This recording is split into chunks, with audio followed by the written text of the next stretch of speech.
সন্তানের স্বপ্ন পূরণের জন্য বাবা মারা কি না করেন।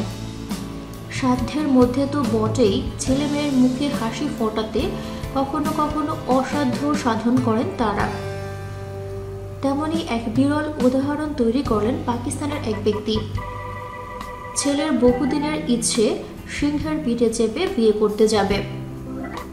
শুনে চমকে উঠলেও ৭-৫ না ভেবে ছেলেকে তথাস্তু বলে দিয়েছিলেন ক্রোড়পতি বাবা।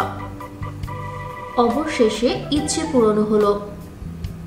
কার্যত সিংহের পিঠে চেপেই কনের কাছে পৌঁছলেন পাত্র। মুলতানের বাসিন্দা শেখ মুহাম্মদের জন্য এলাহি বিবাহ বাসরের আয়োজন করেছিলেন তার বাবা। ছেলেকে আপাদমস্তক সোনায় মুড়ে দেওয়া হলো। আন্দাজ করতে পারেন ছেলের বিয়েতে নিমন্ত্রিতের সংখ্যা কত? ১৫০০। বিপুল অর্থ খরচ করা এমন বিয়ে কেই বা মিস করতে চান। কনের বাড়িতে বরের অভিনব এন্ট্রি দেখতে সকলেই পৌঁছে গিয়েছিলেন। রাস্তায় রীতিমতো অর্থবৃষ্টি করে সেলিব্রেশনে মাতলেন বরযাত্রীরা।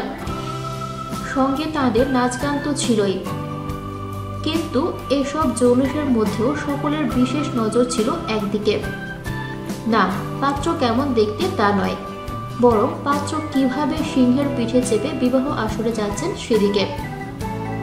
সম্প্রতি শেখ মুহাম্মদের একটি ভিডিও আপলোড করা হয়েছে, যা সোশ্যাল মিডিয়ায় আপাতত ভাইরাল।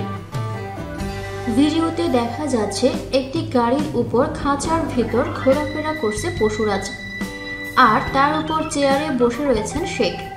ক্রোড়পতি পরিবারের সঙ্গে মানানসই হতে পাত্রপক্ষকে ৫ কোটি টাকা পণ দিয়েছেন কনের পরিবার। এছাড়া নতুন জামাইকে যা যা দেওয়া হচ্ছে তার একটি ভিডিও বানিয়ে বিবাহ আসরে সকলের সামনে তুলে ধরা হয়েছে। হন্ডা গাড়ি থেকে মোটর বাইক, ওয়াশিং মেশিন থেকে টেবিল ফ্যান সবই ছিল তালিকায়। তবে এভাবে সম্পত্তি জাহির করা ও বন্যপ্রাণীকে অত্যাচারের জন্য পাকিস্তানের সোশ্যাল মিডিয়ায় ওই পরিবারের তীব্র সমালোচনা করা হয়েছে। জানা গিয়েছে আয়কর বিভাগও পরিবারের কাছ থেকে এই বিপুল অর্থের উৎস জানতে চেয়েছে। ভিডিওটি ভালো লাগলে লাইক প্রেস করুন এবং শেয়ার করে সবাইকে দেখার সুযোগ দিন। পরবর্তী আপলোড পেতে চ্যানেলটি সাবস্ক্রাইব করে আমাদের সাথে থাকুন। ধন্যবাদ।